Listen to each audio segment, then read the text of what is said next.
Midnight love story में आपका एक बार फिर से स्वागत है। पिछली बार आपने सुना था कि बेटर के दिए नशीले ग्लास ने रूहानी के होश उड़ा दिए थे और परी का खौफनाक जाल रंग ला चुका था। लेकिन किस्मत के बदले मोड़ पर बेकाबू रूहानी गुंडों के बजाय सीधे विराट की बाहों में जा समाई। रूहानी का मदहोश बदन, सुलगती सांसें और प्यासे लब विराट के बरसों पुराने संयम की धज्जियां उड़ाने लगे थे। डॉक्टर का अलर्ट भी उस कमरे की सुलगती आग को ठंडा न कर सका और आगोश में डूबा विराट भी अब रूहानी की इस दीवानगी में पूरी तरह ढहने लगा था। कमरे के भीतर की हवा अब भारी और नशीली हो चुकी थी। डिम लाइट के हल्के पीले उजाले में विराट और रूहानी की परछाइयां दीवार पर एक दूसरे में पूरी तरह समाई हुई दिख रही थी। सुबह की पहली सुनहरी किरण जब खिड़की के पर्दों को चीरती हुई रूहानी के चेहरे पर पड़ी तो उसकी भारी होती पलकें धीरे धीरे खुली।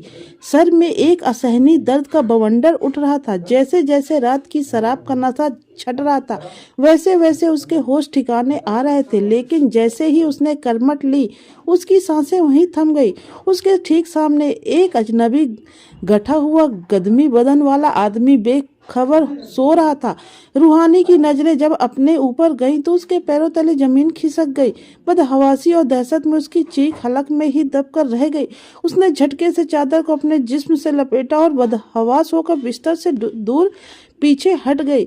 कौन हो तुम, और मैं यहाँ क्या कर रही हूँ? रूहानी की आवाज खौफ से कांप रही थी। आंखों से आंसुओं की धार बहने लगी। रूहानी की कांपती हुई आवाज सुनकर विराट की आंखें खुली। उसने अपनी आंखें मली और सामने देखा। रात का नशा उतरने के बाद सुबह के उजाले में उसे एहसास हुआ कि उसने कितनी बड़ी गलती कर दी। उसके चेहरे पर साफ पछतावा और एक अजीब सा भारीपन था। विराट ने आंखें खोली और उसकी तरफ गंभीर होकर देखा और बोला, शांत हो जाओ, चीखो मत, शांत रहो। तुमने मेरी जिंदगी बर्बाद कर दी। कौन हो तुम? रूहानी का चेहरा रो रो कर पूरी तरह लाल हो चुका था। सांसें फूल रही थी। विराट को अपनी गलती का गहरा अफसोस था, लेकिन उसके अंदर का घमंड और वसूल उसे किसी के आगे घुटने टेकने नहीं देते थे। वह रूहानी से माफी नहीं मांग रहा था, बल्कि सच का सामना कर रहा था। गलती हुई है मुझसे, मैं जानता हूँ, विराट ने अपनी भारी आवाज में कहा। उसकी आंखों में पछतावे की लकीर थी, लेकिन सच्चाई यह भी थी कि कल रात तुम होश में नहीं थी। क्लब में कुछ लड़के तुम्हारे साथ बदतमीजी कर रहे थे। मैं तुम्हें वहां से बचाकर अपने रूम तक लाया था, पर नशा मुझ पर भी था और कल रात तुमने ही तो मुझे अपने करीब खींचा था। विराट ने बिना कुछ छिपाए रात की एक एक बात रूहानी के सामने रख दी। विराट की बातें सुनकर रूहानी का दिल जैसे सीने में ही बैठ गया। उसके सिर पर दुखों का पहाड़ टूट पड़ा। वह लाख कोशिश करने के बाद भी इस अजनबी पर भरोसा नहीं कर पा रही थी। झूठ बोल रहे हो तुम, सब झूठ है। रूहानी फूट फूट कर रोने लगी। तुमने मुझे बर्बाद कर दिया, मेरी पहचान, मेरी इज्जत सब छीन ली तुमने। विराट चुपचाप उसे रोते हुए देखता रहा। वह जानता था कि जो कुछ कल रात हुआ उसे बदला नहीं जा सकता। वह जानता ही नहीं था कि यह लड़की कौन है। तुम्हारा क्या नाम है? विराट ने उसकी तरफ कदम बढ़ाते हुए बोला। छूना मत मुझे, रूहानी चिल्लाई। मेरा नाम रूहानी है, पर इससे तुम्हें क्या मतलब? विराट ने एक ठंडी सांस ली। सुनो रूहानी, गलती हम दोनों से हुई है, पर सजा सिर्फ तुम्हें मिले ये सही नहीं होगा। गलती मैंने भी की है तो सजा मुझे भी मिलनी ही चाहिए। विराट की बातें रूहानी के कानों तक पहुंच तो रही थी, लेकिन उसके दिमाग कुछ भी सोचने समझने की हालत में नहीं था। सुबह का वक्त हो चुका था और अचानक रूहानी के दिमाग में एक और भयानक ख्याल आया। मम्मी और पापा का रात भर घर में न पहुंचने की वजह से उसके माँ बाप किस कदर तड़पे होंगे, यह सोचकर ही उसके रोंगटे खड़े हो गए। अगर उसके माता पिता ने उसकी यह हालत देख ली तो वो जीते जी मर जाएंगे। खौफ और घबराहट में रूहानी रोना भूलकर बदहवास होकर कमरे में इधर उधर कुछ ढूंढने लगी। वह पागलों की तरह इधर उधर अपनी नजरें दौड़ा रही थी। विराट उसकी इस बदहवासी को देखकर उलझन में पड़ गया। क्या ढूंढ रही हो तुम? विराट ने कड़क लेकिन फिक्रमंद आवाज में पूछा। मेरा फोन कहाँ है? रूहानी हकलाते हुए बोली। उसकी आंखें कमरे के हर कोने में अपने मोबाइल को तलाश रही थी, जो उसे कहीं नजर नहीं आ रहा था। विराट ने रूहानी की तरफ देखते हुए ठंडे लेकिन सख्त स्वर में कहा, तुम्हारा फोन तुम्हारे पास नहीं था, यहाँ तक कि तुम्हारा कोई सामान भी तुम्हारे पास नहीं था। वे लड़के तुम्हें पूरी तरह बेहोशी की हालत में घसीटते हुए ला रहे थे। मैंने तो बस तुम्हें उन दरिंदों से बचाया था, वरना कल रात तुम्हारे साथ क्या होने वाला था तुम सोच भी नहीं सकती थी। वे तुम्हारे वीडियो और पिक्चर्स बनाने वाले थे। विराट की बात सुनते ही रूहानी के सब्र का बांध टूट गया। उसकी आंखों से आंसुओं का सैलाब बह निकला। वह नफरत और दर्द से सुलगती निगाहों से विराट को घूरते हुए रोते चिल्लाते हुए बोली, अच्छा बचाया आपने मुझे। उन लड़कों के उस नर्क से बचाकर आपने मुझे खुद के बनाए नर्क में ढकेल दिया। आपने भी तो आखिर वही किया है जो वे लड़के करने वाले थे। फिर मुझ पर एहसान कैसा? आप में और उन आवारा लड़कों में फर्क ही क्या रह गया? रूहानी की यह बात सीधे विराट के सीने पर तीर की तरह लग रही थी। कमरे में एक पल के लिए सन्नाटा छा गया था। रूहानी की कड़वी बातें सीधे विराट के सीने को चीरती हुई पार निकल गई। उसके शब्द किसी तेजाब की तरह विराट की आत्मा पर गिर रहे थे। विराट चाय का भी पलटकर जवाब नहीं दे पाया, क्योंकि रूहानी जो कह रही थी वह एक एक शब्द कड़वा सच था। विराट ने उन दरिंदों से रूहानी को बचा लिया था, लेकिन अफसोस वो उसे खुद से नहीं बचा पाया। गलती शायद रूहानी की भी थी, लेकिन उससे कहीं ज्यादा गुनहगार तो विराट खुद था। रूहानी तो नशीली दवाओं की आग में जल रही थी। वे होश में नहीं थी। उसे सही और गलत का होश ही नहीं कहाँ था, लेकिन विराट तो पूरी तरह होश में था। वो एक समझदार ताकतवर मर्द था। उसे अपने जिस्म, अपनी चाहत पर काबू रखना चाहिए था, लेकिन रूहानी की मदहोश सांसें, उसकी नशीली खुशबू और उसकी सुलगती करीबी के आगे विराट का बरसों पुराना सेल्फ कंट्रोल ताश के पत्तों की तरह ढह गया। और उस एक बहकी हुई रात में वह सब कुछ हो गया जो किसी भी लड़की की जिंदगी को तहस नहस करने के लिए काफी था। कमरे की खामोशी अब विराट को डसने लगी थी। उसे खुद पर बहुत गुस्सा आ रहा था। अपनी ही मर्दांगनी से घिन होने लगी थी। वो रूहानी को जानता तक नहीं था, न रूहानी का नाम पता था, न उसकी पहचान। दो बिल्कुल अजनबी इंसान जो कुछ घंटे पहले एक दूसरे का चेहरा तक नहीं जानते थे, उनके बीच वह पाक कायम हो चुका था, जिसे इस समाज में रूहानी मुकाम देने के लिए शादी जैसी पवित्र रिश्तों की ढाल बनाई जाती है। विराट ने अपनी मुट्ठियां इतनी जोर से भीजी कि उसके नखूनों की चुभन हाथों में दर्द का एहसास कराने लगी। उसकी नसें गुस्से और अफसोस में तन गई। वह जानता था कि समय को पीछे नहीं मोड़ा जा सकता। जो गुनाह उससे हुआ उसका कोई पश्चाताप नहीं है। विराट ने अपनी नजरों को झुकाए रखा और अपना मोबाइल रूहानी की तरफ बढ़ाते हुए धीमी आवाज में कहा, लुक, मेरा फोन यूज कर सकती हो, जिसको भी कॉल करना है कर लो। रूहानी ने अपनी नफरत और गुस्से से सुलगती आंखों से विराट को देखा। उसने झटके से विराट के हाथ को दूर ढकेला और चीख पड़ी, मुझे तुम्हारी या तुमसे जुड़ी किसी भी चीज की जरूरत नहीं है मिस्टर। तुमने जितनी मदद करनी थी कर दी। अब मुझे तुम्हारी कोई मदद नहीं चाहिए। इतना बोलते ही रूहानी गुस्से से उठकर खड़े होने की कोशिश करने लगी, लेकिन जैसे ही वह आगे बढ़ी उसके हाथ से लिपटा हुआ भारी कंबल छूटकर नीचे गिर गया। और जैसे ही रूहानी की नजर अपने बदन पर पड़ी, उसकी सांसें हलक में ही अटक गई।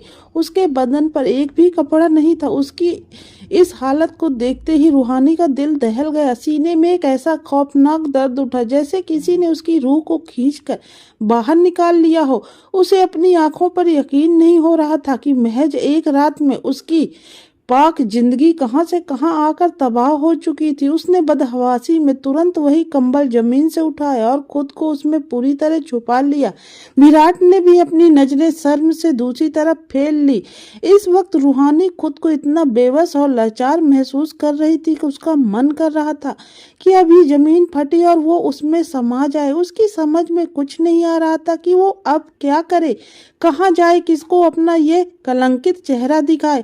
उसके अंदर से आवाज आ रही थी कि वो इस वक्त अपनी जान दे दे, क्योंकि उसने सिर्फ अपनी जिंदगी बर्बाद नहीं की थी बल्कि अपने बेकसूर माँ बाप के सर पर कभी न मिटने वाला दाग लगा दिया था।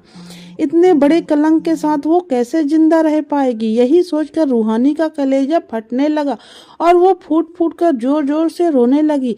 कंबल में सिमट कर बिलखती हुई रूहानी का रोता हुआ चेहरा देखकर विराट को अंदर तक बहुत बुरा लग रहा था। उसकी मर्दांगनी खुद उससे धिक्कार रही थी। उसने बिना एक पल गंवाए मेज से अपना फोन उठाया और अपने खास आदमी ऋषि को नंबर डायल किया। कॉल अटेंड होते ही विराट कड़क और भारी आवाज में बोला, ऋषि ऋषि अभी इस वक्त होटल के उस रूम में लड़की के लिए कपड़े लेकर आ जाओ। दूसरी तरफ से ऋषि हैरान होकर हकलाया, सर लड़की के कपड़े? उसे कुछ समझ नहीं आ रहा था। विराट ने गुस्से में दहाड़ते हुए कहा, जो लड़की मेरे रूम में है उसके साइज के कपड़े अगले 5 मिनट के अंदर मेरे रूम में पहुंचा दो। अनजाने में ही सही, लेकिन विराट ने रूहानी के जिस्म का एकदम परफेक्ट नाप ऋषि को बता दिया। इसी नाप के कपड़े लेकर 5 मिनट के अंदर मेरे रूम में आ जाओ, राइट नाउ। विराट का लहजा इतना सख्त और खौफनाक था कि ऋषि के पास कोई सवाल पूछने की गुंजाइश ही नहीं बची थी। उसने तुरंत कहा, जी सर, मैं बस अभी लेकर पहुंचता हूं। ऋषि ने तुरंत फोन काटा और बदहवास होकर रूहानी के लिए कपड़े का इंतजाम करने भाग खड़ा हुआ, जबकि बंद कमरे में रूहानी की सिसकियों का शोर बढ़ता ही जा रहा था। दूसरी तरफ सुबह की पहली किरण फैल चुकी थी। महेश्वरी जी और बीरभान जी के घर में पसरा सन्नाटा उनके भीतर के खौफ को और बढ़ा रहा था। दोनों के चेहरों पर बेचैनी और दहशत साफ झलक रही थी। उनकी समझ में नहीं आ रहा था कि इस अंधी दुनिया में अपनी मासूम बेटी को कहाँ ढूंढे। दूसरी तरफ माही ने कॉलेज की लगभग हर सहेली को फोन घुमा दिया था। हर किसी से बस एक ही सवाल, क्या रूहानी तुम्हारे घर है? क्या किसी को रूहानी के बारे में पता है? लेकिन हर तरफ से सिर्फ सन्नाटा और ना ही सुनने को मिला। रूहानी का कोई सुराग नहीं था। उधर रॉयल होटल के उस बंद कमरे में अचानक मेन डोर पर नॉक हुआ। खटखट की आवाज सुनते ही विराट तुरंत बेड से उठकर दरवाजे की तरफ बढ़ा, लेकिन जैसे ही उसके कदम आगे बढ़े उसकी नजर अपनी बॉडी पर पड़ी। इस वक्त उसने भी कोई कपड़ा नहीं पहना था। विराट ने तुरंत मेज पर रखा टॉवल उठाकर अपनी कमर पर लपेटा। उसकी नजर एक पल के लिए रूहानी पर गई। विराट ने झट से देखा कि कहीं रूहानी उसे इस हालत में तो नहीं देख रही, लेकिन रूहानी की नजर विराट पर थी ही कहाँ। वो तो कंबल में खुद को समेटे अपनी किस्मत और बर्बादी के पछतावे में बस रोए जा रही थी। उसे दुनियादारी का कोई होश नहीं था। विराट ने बिना वक्त गंवाए सोफे से अपना शर्ट उठाकर उसे पहन लिया। दरवाजे के बाहर ऋषि हाथ में एक ब्रांडेड कैरी बैग लिए खड़ा था। विराट ने झट से उसके हाथ से बैग झपट लिया और रुखाई से बोला, अब तुम यहाँ से जाओ। ऋषि ने उत्सुकता में अपनी गर्दन थोड़ी ऊंची की और कमरे के अंदर झांकने की कोशिश की। विराट की पैनी नजरों से यह बात छुप न सकी। विराट ने तुरंत अपनी खौफनाक और कड़क आवाज में कहा, ऋषि, मैंने कहा जाओ यहाँ से। विराट की कड़कदार आवाज सुनकर ऋषि डर के मारे एक कदम पीछे हट गया, लेकिन फिर भी अपने मालिक की चिंता और डर में उसने कांपती आवाज में पूछा, सर, वो लड़की कैसी है? उसकी तबीयत ठीक है ना? दरअसल कल डॉक्टर नहीं पहुंच पाया था। उन्होंने मुझे कॉल किया था और आपको भी, लेकिन आपने फोन नहीं उठाया। उन्होंने बताया कि उनकी गाड़ी खराब हो गई थी, इसलिए वो नहीं आ पाए। सर, वो लड़की कहाँ है? ऋषि अभी अंदर देखने के लिए फिर नजरें घुमाने वाला ही था कि विराट का गुस्सा सातवें आसमान पर पहुंच गया। उसने ऋषि की बात बीच में ही काटते हुए दहाड़कर कहा, जितना कह रहा हूँ सिर्फ उतना करो, अभी के अभी यहाँ से दफा हो जाओ। इतना बोलते ही विराट ने बड़ी जोर से दरवाजा ऋषि के मुंह पर ही धड़ाक से बंद कर दिया। कमरे में एक बार फिर सन्नाटा छा गया। विराट हाथ में कपड़ों का बैग लिए वापस मुड़ा, जहां रूहानी की सिसकियां अब भी रुकने का नाम नहीं ले रही थी। जब रूहानी ये नए कपड़े पहनकर उस कमरे से बाहर कदम रखेगी तो क्या होटल के गलियारे में उसका सामना अपने तड़पते हुए माँ बाप से हो जाएगा, या फिर परी का फैलाया हुआ कोई नया षड्यंत्र उसका रास्ता रोक कर खड़ा हो जाएगा? जानने के लिए सुनते रहिए इस कहानी का अगला एपिसोड। कहानी कैसी लग रही कमेंट्स करके जरूर बताइए।